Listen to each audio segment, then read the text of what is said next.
Hello বন্ধুরা, শুভ সকাল সবাইকে। আশা করছি তোমরা সবাই ভালো আছো আর আমিও কোনো রকম আছি। আজকে সকালটা কিন্তু শুরু হয়েছিল খুব একটা খারাপ জিনিসের সাথে। কী হয়েছিল সেটা তোমরা ভিডিওটা দেখতে থাকো, আশা করছি জানতে পারবে। সকালবেলা ঘুম থেকে উঠে তাড়াহুড়ো করে একটা বিপদ ঘটে গেল, কি আর বলবো, মনটা অনেক খারাপ হয়ে গেলো সকালবেলা।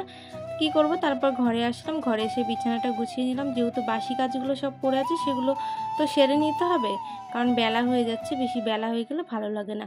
তাই বিছানাপত্র গুছিয়ে নিই, কিছু জামা কাপড় ছিল সেগুলো গুছিয়ে নিলাম। আগের দিন কটা শাড়ি ছিল বাইরে, সেগুলো গুছিয়ে রেখে দিলাম। আর সকালবেলা না কারেন্টটা চলে গিয়েছিল, এই ঘরে আসলাম সবেমাত্র, এখনই কারেন্ট আসলো। তো এই ঘরে এসে খাটটার বিছানাটা গুছিয়ে নিলাম আর কম্বলটা রেখে দিলাম। এই যে একে দেখো, সকালবেলা আমি ঘুমাচ্ছিলাম তখন প্রায় 5:30 কি 5:45 বাজবে। সবসময় আমাদের বাড়িতেই থাকে, একে যথেষ্ট আমরা ভালোবাসি, মানে এক ফ্যামিলির একটা মানুষের মতো একে ভালোবাসি আমরা সবাই। তো সকালবেলা বাবা বাজারে যায় 5টা 5:30টার দিকে, ও বাবার পিছন পিছন যায় কিছুটা রাস্তা আমাদের বাড়ির থেকে। ওই দিক থেকে অন্য পাড়ার কুকুর আসে, তো অনেক সময় দৌড় দিয়ে চলে আসে, ভয়ে ভয়ে রাখি যে কি জানি কখন কামড়ে না দেয়, কখন কামড়ে না দেয়। তো আজকে সকালবেলা সেইটাই হয়েছে।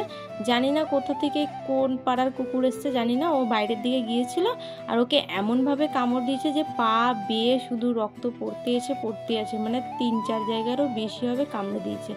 সেগুলো কি করব, ধুয়ে ওষুধ টষুধ লাগিয়ে দিলাম।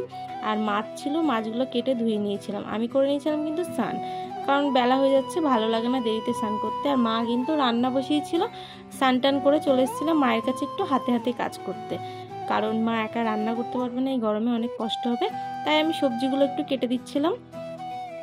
আগের দিন আমার বাবা একটা কাঁচা কলা এনেছিল রান্নার জন্য, সেটা না বাড়িতে রেখেছি, দেখছি পেকে গিয়েছে, সেটাই মাকে দেখাচ্ছিলাম। আর মা মেয়ে দুইজনেই হাসাহাসি করছিলাম। এখন ভেন্ডিগুলো কেটে নেবো, সামনের দিন আবার আমাদের বাড়িতে পুজো আছে। তো কালকে তো সবজিগুলো লাগবে না, কারণ সবজি রান্না হবে না, তাই ভাবলাম ভেন্ডিগুলো সব কেটে ফেলি, ভেজে রান্না করে ফেলা হবে, খাওয়া হয়ে যাবে। সবজিগুলো কেটে নিয়েছিলাম। আর এই যে সেই পাকা কলাটা কি করব, এটা ফেলে দিতে হবে, কিছু করার নেই। সবজির খোসাগুলো তুলে নিয়ে রেখে আসলাম।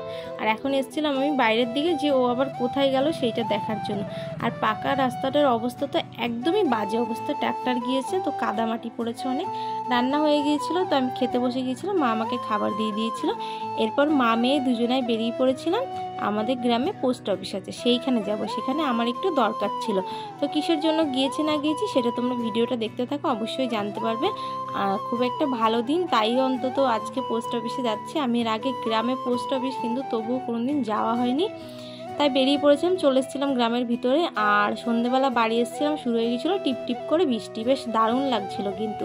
আর মা করেছিল ডিম সিদ্ধ, তো সেটাই খেয়ে নিলাম। তো আজকের মতো ভিডিওটা আমি এখানে শেষ করছি। কেমন লাগলো অবশ্যই জানিও, ভালো লাগলে লাইক কমেন্ট শেয়ার করে দিও। আর পোস্ট অফিস কিসের জন্য গেছিলাম সেটা দেখতে পাবো তোমরা পরের ভিডিওয়। চলো টাটা।